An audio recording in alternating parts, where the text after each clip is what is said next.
Mesdames, Messieurs, bonsoir. Merci de nous rejoindre à la une de ce vendredi 13 février. Le président de la République a affirmé dans une allocution lue en son nom par le Premier ministre l'engagement de l'Algérie à promouvoir les principes et objectifs du MAEP. Il a également souligné dans une seconde allocution, lors des travaux du comité des chefs d'État et de gouvernement africains sur le changement climatique, la grande importance qu'accorde l'Algérie au maintien de la cohésion du groupe africain lors des prochaines négociations internationales. Le 13 février 1960, la France coloniale procédait à sa première explosion nucléaire dans le sud algérien. Les résidus radioactifs émis à cette époque continuent d'affecter la région. Dans certaines zones, les niveaux de radiation demeurent aujourd'hui encore anormalement élevés.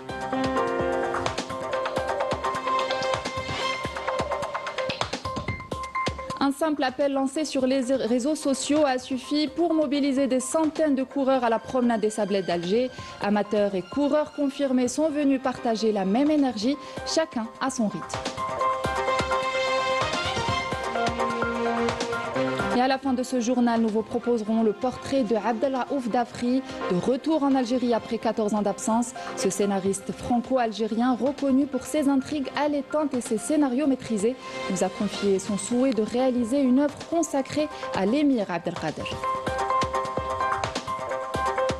Bienvenue à tous. Tout d'abord, le président de la République, Abdelmadjid Tebboune, a affirmé dans une allocution adressée aux participants du 35e Forum des chefs d'État et de gouvernement du mécanisme africain d'évaluation par les pairs MAEP, qui s'est tenu aujourd'hui à Addis Abeba, élu en son nom par le Premier ministre Sifir Rib. Ses sincères remerciements et sa reconnaissance aux dirigeants de l'Union africaine pour la confiance accordée à l'Algérie à travers son élection à la tête du mécanisme, saluant l'organisation rigoureuse du sommet. Le président de la République a affirmé l'engagement de l'Algérie en tant que membre fondateur à promouvoir les principes et objectifs du MAEP, qui constituent un prolongement naturel de sa participation active au mécanisme de l'Union africaine. Cet engagement repose sur le respect de la souveraineté des États membres et de l'organisation panafricaine, sur le multilatéralisme et la coopération entre les pays du continent. On écoute. تشكل هذه القمة التي ستشهد نهاية رئاسة الجزائر الدورية لمنتدى رؤساء. Ce sommet, qui marque la fin de la présidence tournante de l'Algérie au Forum des chefs d'État et de gouvernement des mécanismes africains d'évaluation par les pairs, constitue un moment institutionnel important. Il offre l'occasion de présenter le bilan de la présidence algérienne pour la période 2024-2026 et d'assurer de manière fluide et ordonnée le transfert de la présidence du Forum à la République de l'Ouganda, conformément aux règles internes du mécanisme africain et aux décisions de l'Union africaine. L'engagement de l'Algérie en tant que membre fondateur à promouvoir les principes et à atteindre les objectifs du mécanisme africain d'évaluation par les pairs s'inscrit naturellement dans la continuité de sa participation active aux dispositifs continentaux de l'Union africaine. Cet engagement repose sur le respect de la souveraineté des États membres, de la structure africaine multilatérale et de la coopération intergouvernementale sur le continent. Il est également en accord avec la tradition diplomatique de l'Algérie, fondée sur la promotion du dialogue et le renforcement des solutions africaines aux défis africains. والمنظومة الإفريقية المتعددة الأطراف والتعاون الحكومي بين دول القارة. Le président de la République a en outre affirmé que la période de présidence de l'Algérie du Forum du MAEP a permis de réaliser plusieurs avancées importantes. Parmi celles-ci figure le renforcement des mécanismes d'évaluation de la gouvernance à travers la réalisation d'évaluations nationales et la formulation de recommandations et d'orientations qui ont contribué à l'amélioration des politiques publiques. Il a également souligné que cette période a favorisé l'échange des meilleures pratiques et l'apprentissage mutuel entre les États membres participants. On écoute. Durant la présidence de l'Algérie, plusieurs réalisations majeures ont été accomplies, témoignant de son engagement en faveur du renforcement de la gouvernance et de l'intégration régionale. Parmi celles-ci, l'adoption et la mise en œuvre du plan stratégique du mécanisme africain d'évaluation par les pairs pour la période 2025-2028. Le renforcement du dispositif d'évaluation de la gouvernance matérialisé par la réalisation et la présentation d'évaluations nationales nationales et thématiques ciblées, l'intégration de la gouvernance électronique en tant que thème central au sein du mécanisme africain d'évaluation par les pairs, la promotion de l'apport de ce mécanisme à la prévention des conflits, notamment par le biais d'un dialogue institutionnel avec le Conseil de paix et de sécurité de l'Union africaine, ainsi que des progrès significatifs dans la concrétisation de l'initiative de création de l'Agence africaine de notation financière. Démarche stratégique destinée à renforcer la résilience économique et financière du continent.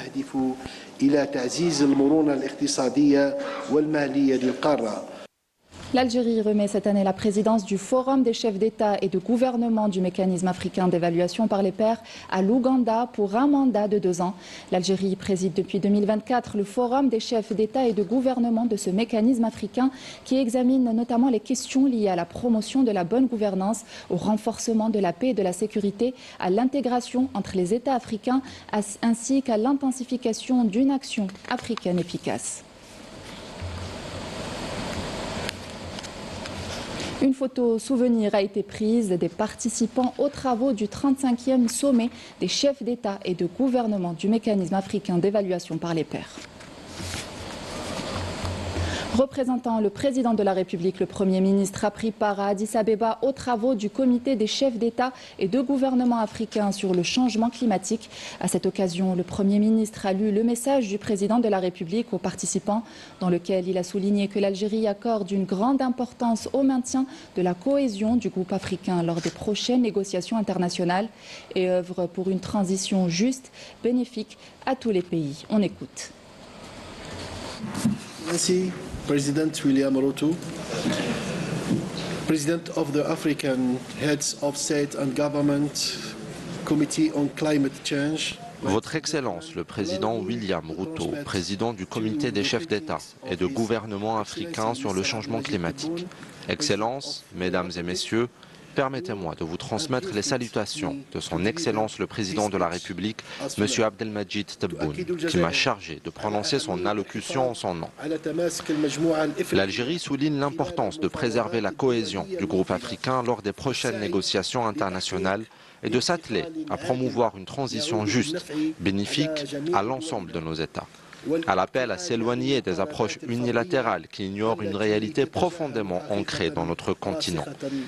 L'adoption d'une position commune demeure la voie la plus appropriée pour défendre nos intérêts partagés, bâtir des partenariats internationaux et régionaux ambitieux, accroître les financements destinés à nos pays et faciliter le transfert de technologies afin de faire face aux répercussions de plus en plus pressantes du changement climatique.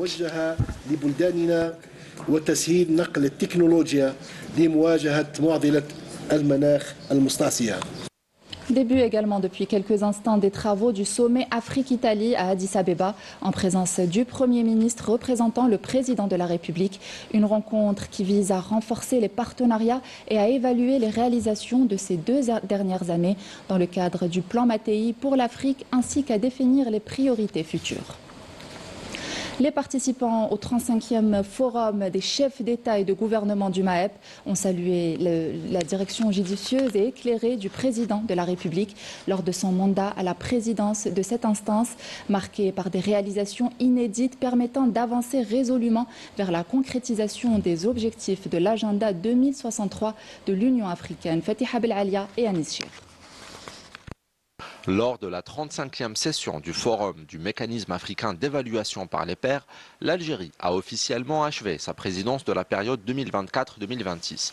Durant son mandat, l'Algérie a œuvré à une meilleure intégration du mécanisme au système institutionnel de l'Union africaine.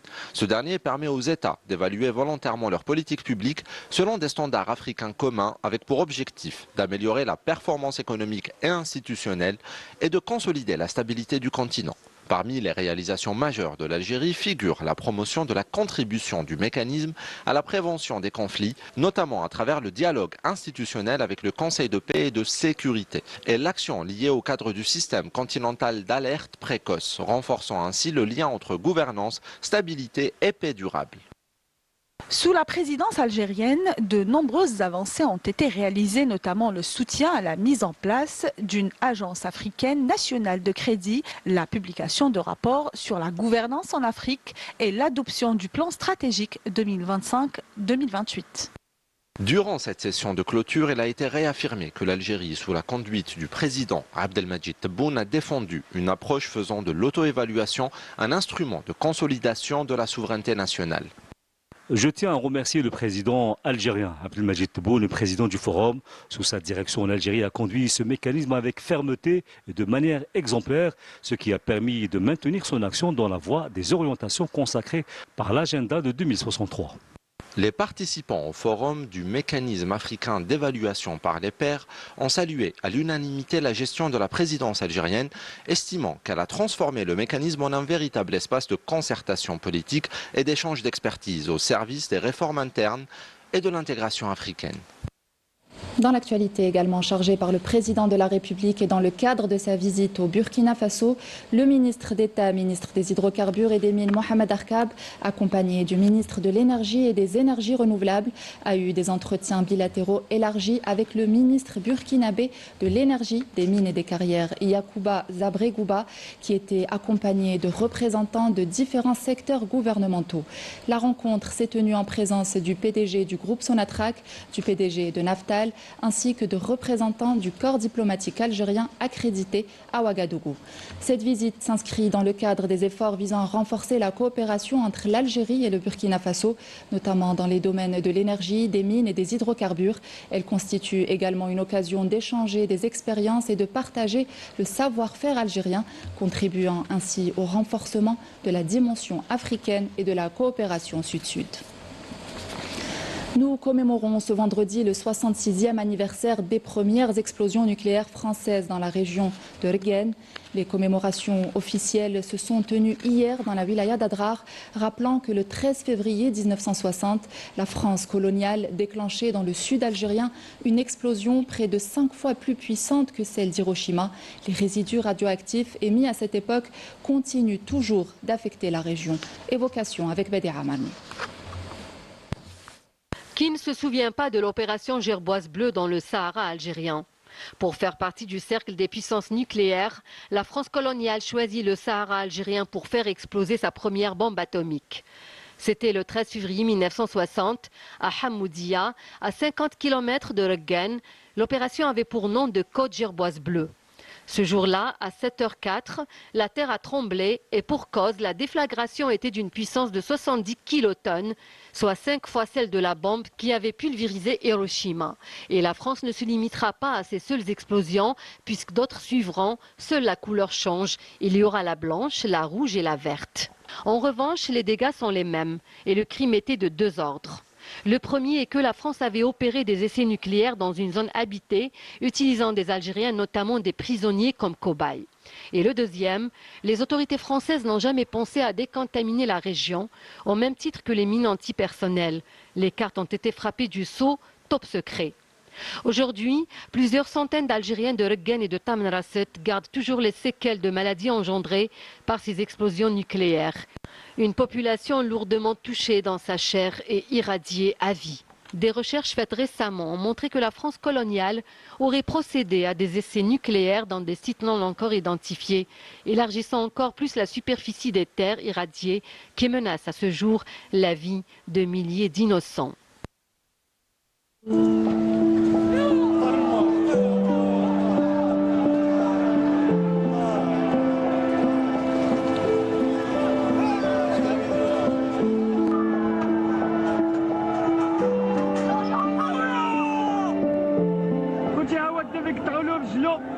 ها هو خوتي الدفي قطعوا رجلو ها طاو عليه شوفوا رجلو فين راه طايبه خوتي اللهم هذا منكر اللهم هذا منكر اللهم هذا منكر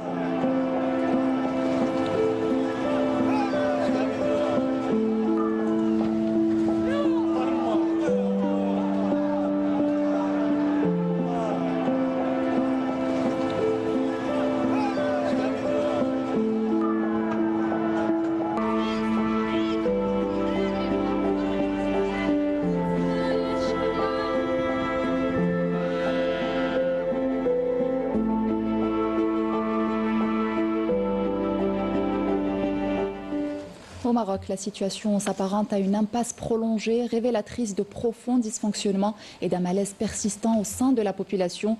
Dans un contexte où les réformes se font attendre et où la transparence fait défaut, la corruption, les inégalités et la précarité continuent de peser lourdement sur la société marocaine. Milad Hanni. Au Maroc, le tissu économique est secoué par une vague de faillites. 11 entreprises ont déjà mis la clé sous la porte et près de 50 autres risquent de suivre. Cette crise silencieuse entraîne la disparition de centaines d'emplois, laissant de nombreux travailleurs sans protection ni soutien. Le dernier bilan du Haut Commissariat de planification indique que 77,8% des familles marocaines ont déclaré que leur situation économique s'était aggravée par rapport à l'année 2025. Personne ne prend en compte nos revendications. Avec 16 000 dirhams, nous n'arrivons pas à joindre les deux bouts. J'ai 8 enfants et mon mari est malade, il ne peut plus travailler. Je ne peux pas travailler ailleurs. J'ai subi une intervention très lourde et il me faut au moins 8 000 dirhams chaque mois pour couvrir les soins demandés par mon médecin. Une crise sociale aggravée par les récentes inondations, des habitations détruites, des routes coupées et des familles entières laissées sans abri. On a tout perdu et maintenant je me retrouve à la rue avec mes enfants et mon mari. Cette situation met en lumière un manque de responsabilité et d'autorité, où les droits des citoyens sont négligés au profit de l'image du pouvoir. Et on vous propose à présent le portrait de Abdelraouf Dafri, ce scénariste franco-algérien reconnu pour ses intrigues et ses scénarios maîtrisés. De retour en Algérie après 14 ans d'absence, il a été rencontré par notre journaliste Fella Benour et lui a confié son souhait de réaliser une œuvre consacrée à l'émir Abdelkader, un projet ambitieux qui promet de mêler histoire et émotion. Regardez. Ce sont les retrouvailles avec Alger. Le scénariste franco-algérien Abdelraouf Dafri n'était pas revenu depuis la présentation de son film à succès Un prophète en 2012. Même si la ville natale de ses parents est très loin des ruelles algéroises, un arrêt sur image le renvoie vers les vacances d'été passées à Bonn, à Annaba, où il découvre pour la première fois une salle de cinéma. C'est énorme. J'ai découvert sur grand écran, Le Bon, la Brute et le Truand, dans une salle de cinéma à Annaba. Ce que j'ai de l'Algérie, de cette époque-là, c'est les odeurs, les parfums, l'air que je respire, et qui est très différent de celui que je respire à Paris. Ma mère, elle me disait, trouve un moyen. Elle fait le lâche et le fainéant, il trouve une excuse. Le courageux, il trouve un moyen. Donc, je comprenais à 27 ans, et j'ai commencé à écrire. J'étais dans les médias. Il me fallait un médium. Le médium qui rend votre travail immortel quand il est bien fait, c'est le cinéma. Et je savais comment écrire, raconter une histoire. Je savais comment structurer un scénario instinctivement. Et Dafri enchaîne les scénarios. Des thrillers, drames policiers ou des gangsters réalistes et intenses, à l'exemple de Mesrine ou bien Un prophète. Ce dernier rafle plusieurs prix, entre autres celui du meilleur scénario. Une œuvre majeure marquée par des enjeux sociaux et des questions qui tournent autour de l'intériorité et des origines. T'as pas d'amis toi? Tu veux quoi? Je veux tes pompes. Elles sont belles tes pompes, elles me plaisent. Il y a moins de les avoir. Beaucoup de gens, quelle que soit leur origine ethnique, quel qu'ait pu être leur pays d'origine, trahissent souvent leur propre origine pour s'intégrer aux faveurs du colon. Ils sont dans leur tête, ils ne se rendent pas compte que c'est un rejet de ce qu'ils sont intrinsèquement, de leur nature profonde, et ils sont prêts à accepter ce rejet pour pouvoir bénéficier de l'acceptation. Chose que j'ai toujours refusée. Il y a beaucoup de choses que j'ai écrites et qui ont été refusées. D'autant plus que Abdel, comme on préfère l'appeler, est connu pour son franc-parler, notamment quand il s'agit de l'Algérie. Récemment, il y a une chose qui m'a énervé. c'est tout le débat autour de l'Algérie, le débat raciste. Par exemple, il y a eu ce débat stupide sur la police, la brigade policière qui traque les bûches. Je me suis dit, mais dans quel pays on est? Qu'est-ce que la France est en train de devenir? Ah, regardez, ok, l'Algérie, c'est 4,5 de PIB prévu pour l'année prochaine en 2026. C'est un pays riche qui est en train de se développer à une vitesse incroyable et dont beaucoup de gens rêvent. Tandis qu'en France, nous, à 0,8 de croissance, on se tape sur les cuisses tellement on est content. Il n'y a pas un problème? La dette abyssale de la France. Regardez un peu, notre cinéma actuellement. Notre cinéma. Et ce que je vous dis là... La crise en ce moment ? Il y a une crise d'intelligence. Et entre fiction et réalité, un personnage a toujours fasciné Abdelraouf Dafri, l'émir Abdelkader. J'ai pris des notes, j'ai la scène d'ouverture. Comment dire? Ça vient tout seul. Moi, je parle de 2 films écrits, réalisés par la même personne, c'est-à-dire un diptyque. La première partie de la vie de l'émir et la seconde. En termes de tournage, si vous voulez faire les choses bien et vous déplacer, parce que l'Algérie est un pays magnifique au niveau des décors naturels, ça vous prend entre 6 mois et 1 an quand les scénarios sont écrits. J'ai toujours ce rêve de pouvoir faire quelque chose en Algérie dans mon domaine de compétences. Et je vais le faire avec tout le respect, l'admiration que le personnage nécessite. Je suis chargé de fierté, je suis honoré si on me permet de le faire. Là, c'est chargé d'émotion. Ce qui est sûr, c'est que le projet sur l'émir Abdelkader représente une étape cruciale pour le scénariste franco-algérien. Le running collectif s'impose aujourd'hui comme une nouvelle tendance urbaine. De plus en plus de personnes se donnent rendez-vous via les réseaux sociaux pour courir ensemble gratuitement et sans formalité. Ce matin, 3 clubs se sont réunis à la promenade des Sablettes d'Alger. Débutants et coureurs ont partagé la même énergie, mais chacun à son rythme. Maïchbout.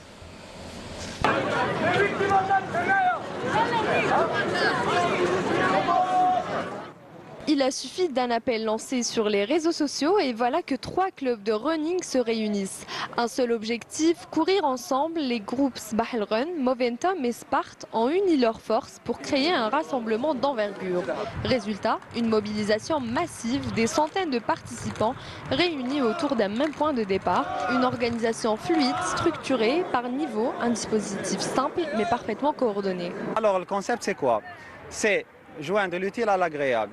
C'est quoi? Donc c'est de courir et en même temps l'agréable c'est de partager tous ensemble un brunch. On a rassemblé des gens gagnent kif kif. Il n'y a pas de concurrence, il n'y a pas de compétition, il n'y a pas de médaille, il n'y a pas de wahed. Le but le plus important c'est de partager la passion تاعنا. L'essentiel باش سما نسوليسيتي وزعما بوسيو لي بيرسون باش يديروا لو بروميير با باسكو هو لو صعيب مع ان جروب اللي موتيفيهم ديرون توت لا سيونس.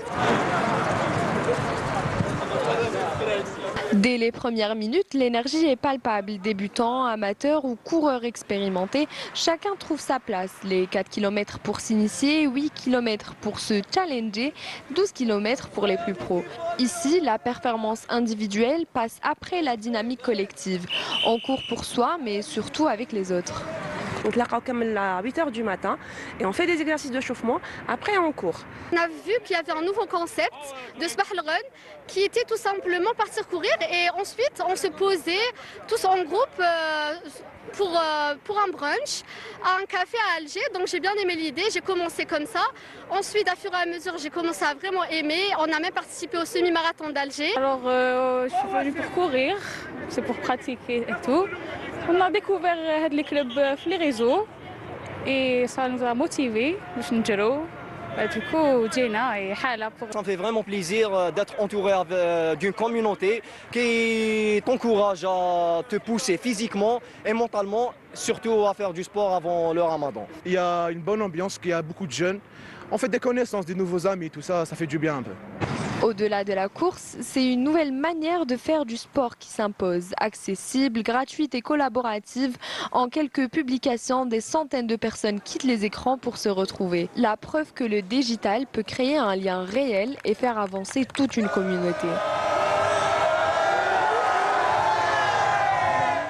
Sport football à présent, le stade Nelson Mandela de Baraki a abrité ce vendredi un match gala entre la sélection du Sahara occidental et les anciens internationaux algériens dans le cadre d'une initiative sportive à dimension humanitaire visant à mettre en avant l'attachement du peuple sahraoui à son identité et à son droit à l'autodétermination afin de recouvrer ses droits inaliénables et de concrétiser la politique de l'État sahraoui qui célébrera le 27 février prochain le 50e anniversaire de sa fondation.